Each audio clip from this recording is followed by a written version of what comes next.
sell crawl space cleanouts, or how I effectively communicate to the customer the necessity to clean up the rodent feces under their house.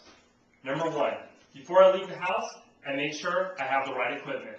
I make sure I have a digital camera, a flashlight, and a drop cloth for when I get in and out of the crawl space so I don't track across their carpet. I also make sure I have a copy of the Center for Disease Control, rodent control, diseases directly transmitted by rodents, and there's also the diseases indirectly transmitted by rodents.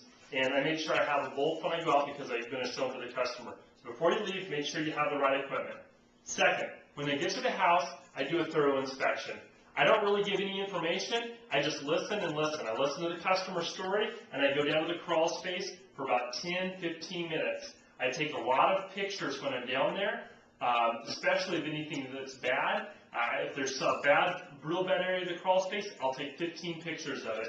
I'll also bring back a sample of insulation. If I can just pull it away and show a lot of rodent feces, I'll show them the pictures. I'll show them a sample when I get back up. I take my time with the inspection. Finally, I come back, and it's time to talk to the customer. First, I take off all my gear. A lot of times, they're looking for your nonverbal communication when you come out of the crawl space. I don't come up and I don't smile when I come out of the crawl space. If it's bad, I want to honestly convey to them what is going on under their house. I don't want to come up all cheesy grinny, oh hey, you have a rodent problem, someone could get really sick. It makes people feel that it's really not that serious, when in fact rodent feces under their home is a very serious issue. Sometimes it's better to give them bad news because it's the truth. So I talk to the customer. I go down and I show them all, I go through it and I show people all the photos. I let them know it's pretty bad or it's not bad. But if they have any amount of rodent feces, it's my conviction that it's a bad problem and it needs to be cleaned up. You wouldn't want to live 18 inches over top of a bunch of rodent urine and rodent feces. You wouldn't want to live 18 inches over top of a bunch of human urine and human feces. We want to clean it up. 10 to 20% of the air in the house comes from the crawl space.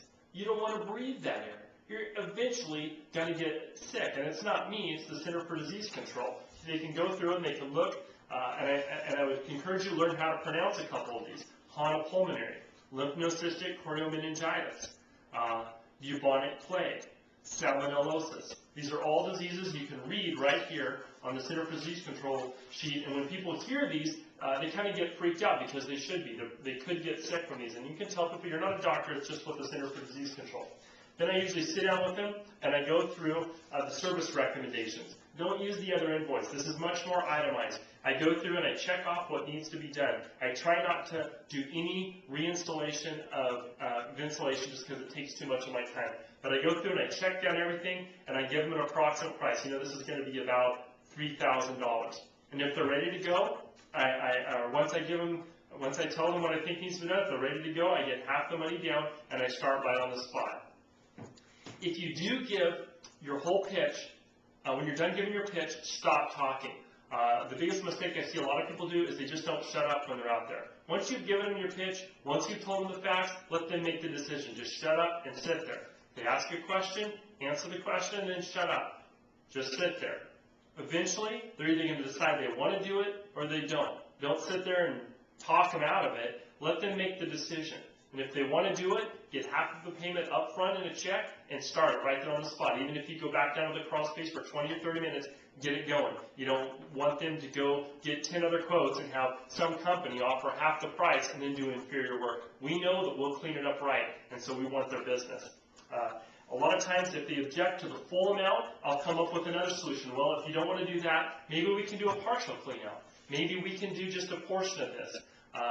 Or maybe we could, if you don't want to do anything right now, you want to think about this, please allow me for $149, or depending on the size of the crawl space, $199, $249, let me fog a disinfectant in your crawl space. Let's at least knock down the dust. Let's do something besides just treat for the rodents. If you only treat for the rodents and you don't offer to clean it up, you're only doing half your job.